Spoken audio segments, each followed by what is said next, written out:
And of course, Coach Spurrier, a Hall of Famer in a million different things, but actually the only living person in the College Hall of Fame as a player and a coach. So pretty special.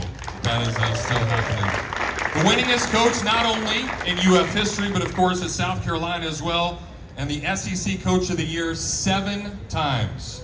And speaking of number 7, I think this is the most fascinating thing.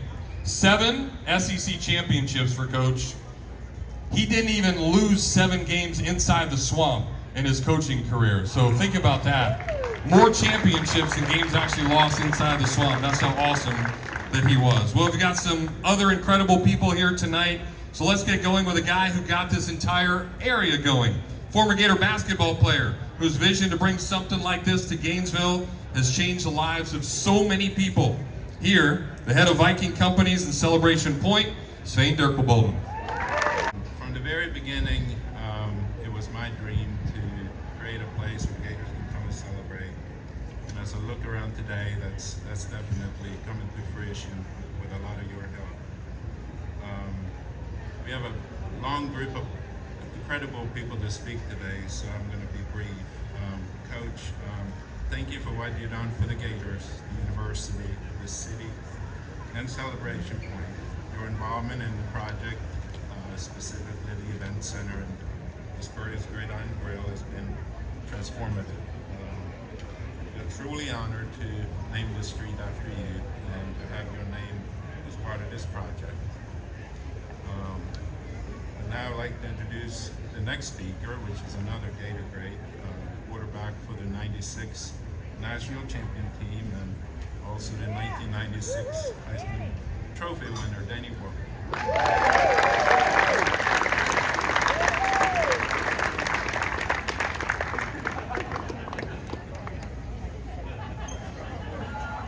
All right. Well, I was very blessed. You know, we refer to him as the head ball coach, and he certainly was that, the best at that. But many of you know he was also my offensive coordinator. He was also my quarterback coach. He also coached me in the NFL. He gave us advice and coached us through life while we were players and even all the way up till today. He's been my coach. But some of you may know that in 1997, the Florida State Legislature in my hometown named a road after me, Danny Wuerffel Way. So perhaps for the first time, I could say and share a few words of wisdom with the coach. 1, welcome to the club. Actually 4, number 2, don't do anything really dumb or you'll lose it. That's true. Number 3, my street that's named after me with my name on it is attached to a bridge that's a tollway. So for me to really drive over my own street, I still have to pay. So hopefully you and Sven can work out a deal where if that happens here. But then lastly, I was at an event and this dad and his child was a young girl were up and these days now it's all the old parents that remember me, none of the kids do, but the dad was very excited. He said, "Sweetie, do you know who this is?" She didn't know. He says, "This is Danny Wuerffel." And she said, "Oh, did they name him after the road?" So, as special as we feel now, all our time comes and goes quickly. But on a serious note, I'm here not just representing myself. I get to represent the thousands and thousands, hundreds of thousands of Steve Spurrier fans whose lives have been touched by you, the thousands upon thousands of players from many schools whose lives have been touched by you, and in particular, the whole trajectory of my life was changed because I chose to come to this great university and play for this great man. And the success that we had as a team, the success that I had as an individual, has paved the way for me in my life's mission to provide service and to inspire service and unity in the world, the teams of people from here and the Gatsbys and many others, all the way now to my son Jonah, who's a freshman here at Florida, and he's here today as well. The legend of Steve Spurrier, the influence, has impacted us all in one way or another, and that's why we're here, but why we here represent the many who couldn't be here today, but one day we'll drive down this road and hopefully toll free. So thank you, God bless, and go Gators. I tell you, what what an honor. And this is for a lot of the people who grew up in Gainesville. If you grew up in Gainesville, if you weren't a Gator fan, something was wrong with you. I even got a car up here. I painted my car orange and blue, so we took it kind of seriously. But my first game was probably, I was 7 years old, so it was quite some time ago. We parked in the grass right there where the O'Connell Center is. You just pull up there and park. And I haven't missed a home game since 1979. What were we, 0-10-1 that year. I haven't missed a Georgia-Florida game since then either. But we always, I grew up and I said, it was always, what was the saying? Wait till next year. Wait till next year. And then what happened? Coach Spurrier came along. And wow, what a difference. The people I remember as college kids that I knew back at the time, and they were just reveling in this, and I said, man, you just don't know what it's like. You came into the university at a good time. We had some years before that weren't quite as good, but I want to thank you for what you've done. Not just, there's stats, you're measured by those and wins and losses, but it's really what you did with the players and what you did with the community, what you still do with the community, contributing back to it. And so the ripple effect that you have on the lives like Danny, and thank you for being here. Thank you the other night speaking at another fundraising event, coming down and sharing your time with that. So all of those people, all those lives that you've touched, the community, you've changed the community, you continue to change the community, and we are indebted to you. Thank you. Best-selling author, longtime media personality here in Gainesville. He's written 8 books, including one about the head ball coach. So now, to reveal the deepest secrets we all can't wait to hear about Coach Spurrier. Ladies and gentlemen, Buddy Martin. My honor and privilege to be able to write this book. Coach Spurrier asked me to do it. I don't know if he regretted it later, but he asked me to do it. And it was an honor to do this. And I think I've figured out I've written probably over 1.5 million words about him since I first met him. I started when he came to campus in '63, watched him play against Alabama and almost beat Barrett Bryant, national championship team in Tuscaloosa. He was a wonder to watch, a terrific person. He changed the culture of everything here at this university. Our next speaker got to be here for all the behind-the-scenes meetings, all those inner workings of Steve Spurrier's mind. So my pleasure to bring up now the only athletic director. Hold on, I'm going to hype you up a second.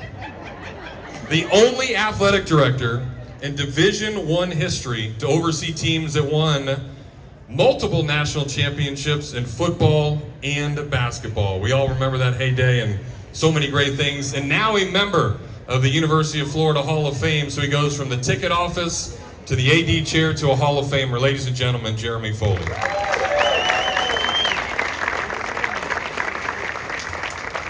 Thank you all very much. Appreciate the opportunity to be with you all tonight.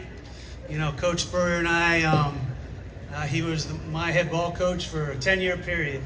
And I did this a lot of time. I have a chance to speak at events like this and introduce him. And every time it was the same thing. Nobody wanted to hear me. They wanted to see him, all right? So I'll be brief here, but certainly a tremendous honor to be back here again. It's like I haven't done this for a long, long time. So to be able to introduce Coach, say a few words about him, it's really a privilege. So, people have touched upon this tonight, and Jeff just said about me having a front row seat, and I did. I had a front row seat here for 40 years, and I was part of the team that helped bring Steve here, and I remember negotiating his first contract here in 1990, so I didn't become AD until 92, but for those 12-year period, I was right there and watched what he did for this university, what he meant to this university.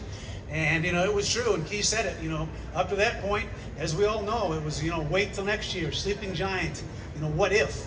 And we had pockets of success, and, it's really hard to win at this level, so no disrespect to those pockets because they meant a lot to this university, but no consistent success, and obviously none in football. Literally none in football. Never won a Southeastern Conference championship. So obviously Steve changed all that. He came in here and no excuses. Nothing except being committed to success. I remember back in the day there. Some of you may remember. We didn't need to play the Florida-Georgia game in Jacksonville because we couldn't win in Jacksonville. Because Georgia was beating our butt for many years in a row. And Steve would say, well, "Why can't we win in Jacksonville?" The stadium was named the Gator Bowl. Okay? And he proceeded to win 11 out of the 12 games against Jacksonville. Okay? He used to say, a lot of fans say you can't play Auburn and Georgia back-to-back. It's too hard on the team. Why? And Coach Spurrier then dominated that series for as long as that series was intact, as long as we were playing Auburn. So he changed it all. And, you know, Buddy touched upon it, you know, the fun we had during that run. I mean, we celebrated a lot of victories together. After every single win in the swamp, you know, we're all in the office together, coaches and staff, and pizza, and beer wasn't allowed, so lots of beer. And I don't work there anymore. I can't get in trouble anymore, you know? But we celebrated winning. Winning's hard to do at this level. And to do it together, you know, bullet trips together, it was a golden time. It's the part we all look back on and say, golly, you know, we could wave a wand and do it all over again. We probably picked that period right there because they're so incredibly special to us who were inside, but obviously to all of you. And that's what was so meaningful to all of us, okay? But there's one other thing that isn't talked about much. I probably should talk about it more. I've tried to since I've stepped down, but as I reflect back on some of the things that happened, you know, during my tenure, you know, we had a lot of success, continue to have a lot of success under Scott's leadership with all sports. I know this town, this community, this university embraces every sport, not just football, not just basketball, but, you know, softball and gymnastics and baseball, go right down the list, okay? But, you know, it wasn't always that way. You know, what happened in football under Steve's leadership had to happen in those other sports because, again, we weren't seen as consistent winners in all those sports, right? And so we had to change the culture. And obviously a lot of coaches, a lot of athletes, and, you know, a lot of people inside changed that culture. But if you really want to know the biggest impact on that culture when it relates to other sports, it all goes back to Steve and Jerry because they lived that. It was not lip service, okay? He valued those coaches and those sports because he valued winners, right? I remember back in the late 90s, early 2000s when Steve had it going and Billy Donovan had it going and people were talking, are you a football school or a basketball school? Steve used to say, heck, we're a volleyball school because Mary Wise kept winning SEC championships, okay? That's a true statement. I remember once his office was next to mine, I could see the football team going out to practice. They had to walk across the street, and it was spring ball. You only have 15 practices in spring ball. Really important. A lot of coaches live and die with those 15, and they walked out to practice, and 45 minutes later, they're walking back in. And I heard Steve walk back up into his office. I went, Steve, is everything okay? Why is practice so short? He goes, Jeremy, women's tennis team's playing Georgia for the SEC championship today. We're not going to miss that, okay? So that's what people saw and felt. And that's the true statement. That's a true statement right there. So, and the last story, again, because it doesn't happen in very many places, but, you know, Billy Donovan, you know, changed the culture of men's basketball around here, and obviously that's what Todd Golden's continue to do now. But he changed it, but he needed help to change that, and he needed ball players. And I promise you, the story I'm going to tell right now doesn't happen anywhere else in the country. I promise you that. But 1997, Billy's recruiting Mike Miller, who it turned out probably to be his highest profile recruit, to come to Florida. Mike led a team that played for the national championship in 2000. Obviously did not win that, but played for it at Florida. We played for it at Florida. All right, so we are an hour and a half before playing Tennessee in the swamp. As you know, back then, that game was pretty huge. It was for the East. Whoever won that game was probably going to win the East. Coach Spurrier's not down the field. He's in my office with Billy and Mike Miller saying, Mike, people live their whole life to retire in Florida. You can come here and live in Florida right now, okay? I think that had impact on Mike, and the rest is history, right? But that doesn't happen anywhere else in the country. You have to trust me on that. I'm not saying other coaches don't care about the other sports, but to live it, to talk it, to walk it, you know, that's what Steve Spurrier did his entire time. So as the guy, an AD who was responsible for all those sports and oversaw them, and saw what that when the highest profile, highest marquee coach in your whole program cares that much, how can you not be successful? So it all started right there with that attitude, and all of us will always be indebted to you for coach for so many things. So with that, it is an honor and a privilege to introduce the head ball coach, Steve Spurrier.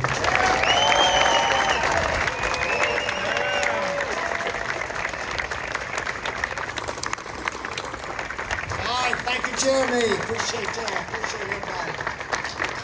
Y'all can sit down. Y'all can sit down now. Appreciate all the kind words from Anna, Keith, Laura, Jeremy, Spain, and another guy that needs mention is Freddie Weeby. He put together this Gridiron Grille and managing partner, and I know had a big role in getting my name on this street right here. The lady with Channel 20, Ophelia, asked me a good question tonight as I was doing an interview. She said, this is a very nice honor. What is your favorite honor? And I said, without a doubt, my favorite honor is when they put my name on the stadium. To have my university, my school, where I played, and where I got a chance to coach all these years, and we had some fun times there. And I know Jeremy and President Fox and the trustees were involved in that also. But that's still going to be my favorite honor right there, when my university in the swamp has my name on it. So I appreciate that. But the biggest reason probably for whatever success I've had, first of all, I thank the Lord for directing my path to the University of Florida way back in the 60s there, where I met Jerry Starr, and we got married actually the first week of the season on a Tuesday, and that Saturday I was a Sports Illustrated National Back of the Week, Pat Dooley. So I said, man, good things are going to happen to me because of her, and they kept happening because of her. But let me tell you what, if they had a Hall of Fame, Football Hall of Fame for head coaches' wives, she would be on the first ballot unanimously. Now let me tell you what my head coach wife did.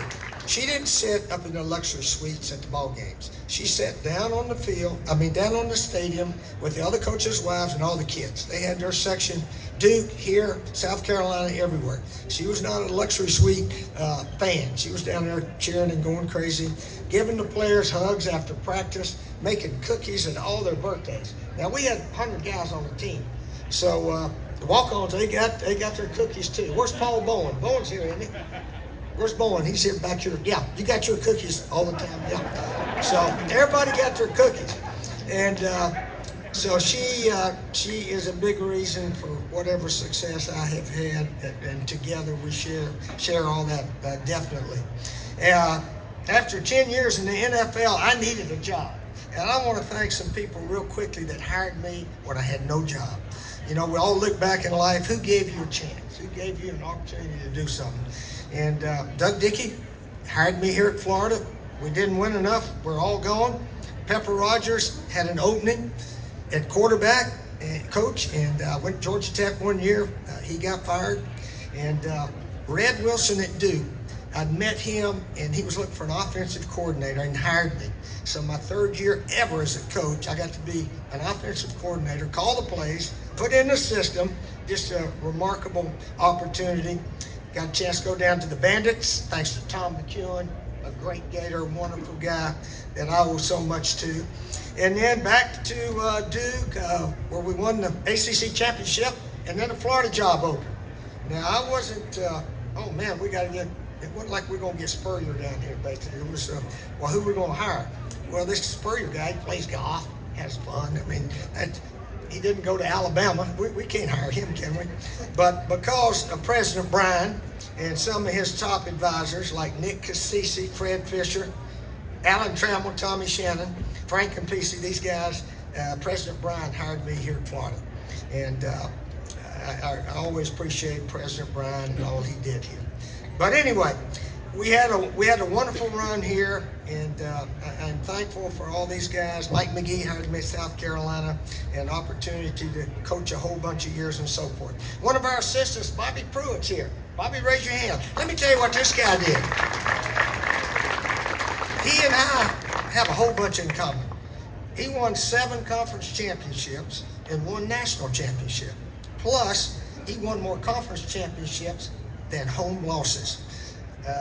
You didn't know that, did you?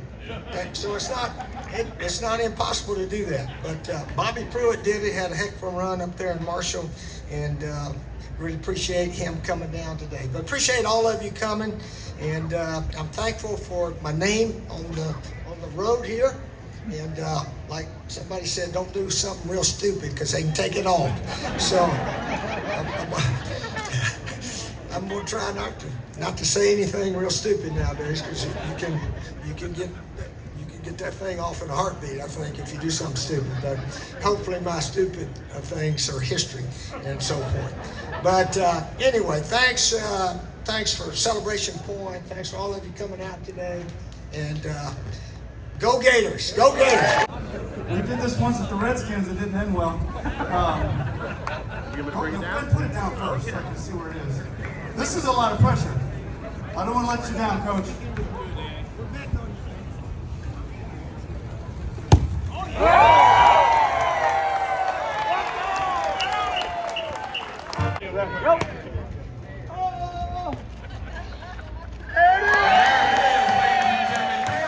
got back up there. My dad wanted me to go to Alabama. My mom wanted me to go to Georgia Tech. Everything I just talked about, we all did that together. I said, well, guess what? I'm going to get some sunshine on me. But Coach Graves was instrumental. He really was.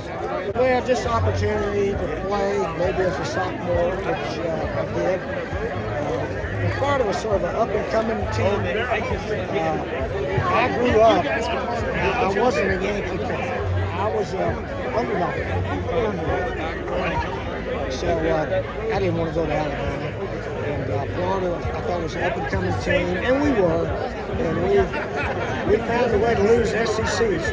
And my 3 years, one game knocked us out 2 times. And so fortunately, as a coach, we started winning that one game. It was very nice, very nice. Gainesville, sort of my town also. I lived here, I think, longer than almost anywhere else. And certainly, we'll finish up here, traveling around and so forth. But, yeah, and the restaurant's very nice. Our guys do a super job. Everybody works here first class. So, yes, it's nice to have your name on the street. I don't remember. That wasn't in my, what do you call it, your things you want to do. It was never in my bucket list. But it's nice. When I was coaching all of them, I said, fellas, if we win a championship, finish in the top 10, blah, blah, blah, we're going to have reunions. We're going to have some song for the rest of our lives. And plus, we'll always have a school to come back to. These guys nowadays transfer. Where are they going to come back to? They got nowhere to come back to. See, I don't like that. Nobody likes it, I don't think. But the opportunity for a lot of the guys to come back and we have our reunions is neat to see. Well, I tell you what, in life, your plans don't always work out. So I sort of built a pretty big house at Crescent Beach. And Jeremy called me up and said, we're going to put your name on the swamp. And we're going to give you a job called ambassador and give you an office, which has really been very helpful. So I got somewhere to go every day. I got the restaurant. I'm sort of busy. And so sold the house at the beach. Got a little condo there now. That's all I need. And we live in Gainesville. And we go back and forth when we need to. But now your plans of living at the beach are not there. Yeah, you know what? It's really special. He meant so much to me, and he meant so much to who I am and who I've become. Whether it's family, professionally, everything I've ever done, I feel like I owe so much of it to him giving me an opportunity. And you sit here and you realize there are so many stories just like you. I mean, he meant so much to so many people, and he meant so much to Gainesville, and he meant so much to the University of Florida. So this is very fitting in a town that has nothing but numbers on their streets and very confusing grid especially for you young college kids. But it's nice to have of the very few names that are on the streets in this town. One of the most important names ever to come through, Steve Spurrier Way, is really cool. It wasn't a shock because I think it was Jeremy Foley who said, or his buddy Martin. He's got all these other things named after him. He's got all these awards that he's won. It's just one more notch on the belt of, what else could he possibly do? It's kind of cool though to have him out here, and it's a good, if nothing else, it's a great excuse to come out and see a lot of people tell a lot of great stories about a great man, very successful man. Hey, Red, and I'm just so happy for him. Probably when he came to my house, and it's kind of funky, but this is one thing when you ask me that. He came to my house and on a coach's visit after I had committed to Florida. He came to my house and we sat down with my mom. It was me and my mom, Coach Jim Collins and him, and he sat down and he says, "Well, we're happy to have James be a Gator." And she looked at him and she goes, "I'm not. If it were up to me, you wouldn't be sitting in my living room right now." So that's how it started. That's how it started. And but he went back up to East Tennessee to get me. That's where he's from.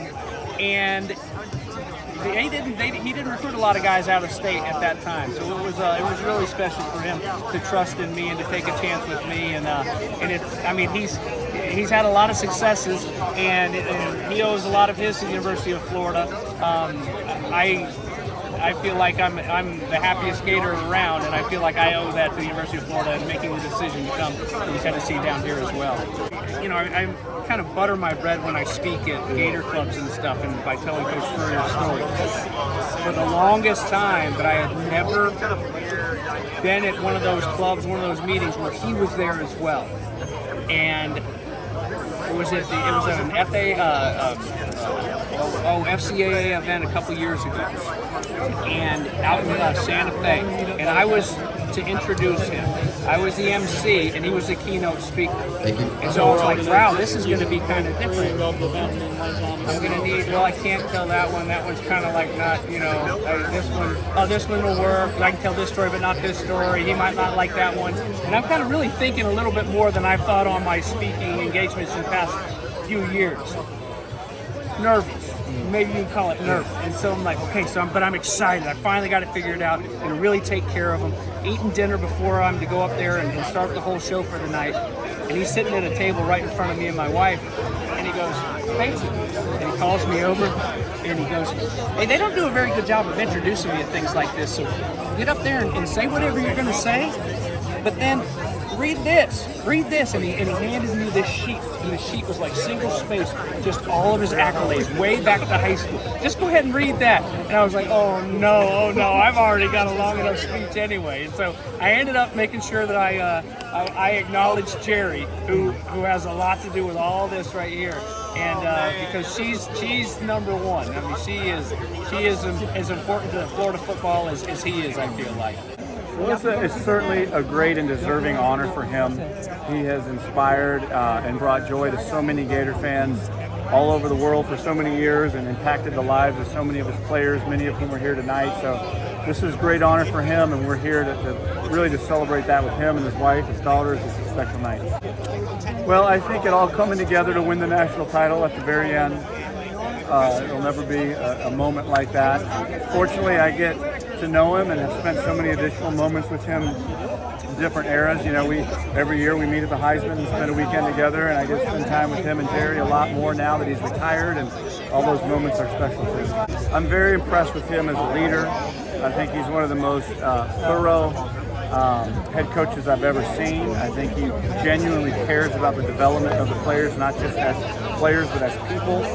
And I think he's building something that's really special. Obviously the crazy landscape of NIL has disrupted some things that you would, in years past, could count on. But I think in all aspects, he's really got it dialed in. And from what I'm hearing, all it takes is one team to get in the first round. And, even though he didn't have the stellar college career that many players have, he does have a unique set of skills that'll catch the attention of some teams. I don't know which one, but I wouldn't be surprised if he's in the first round.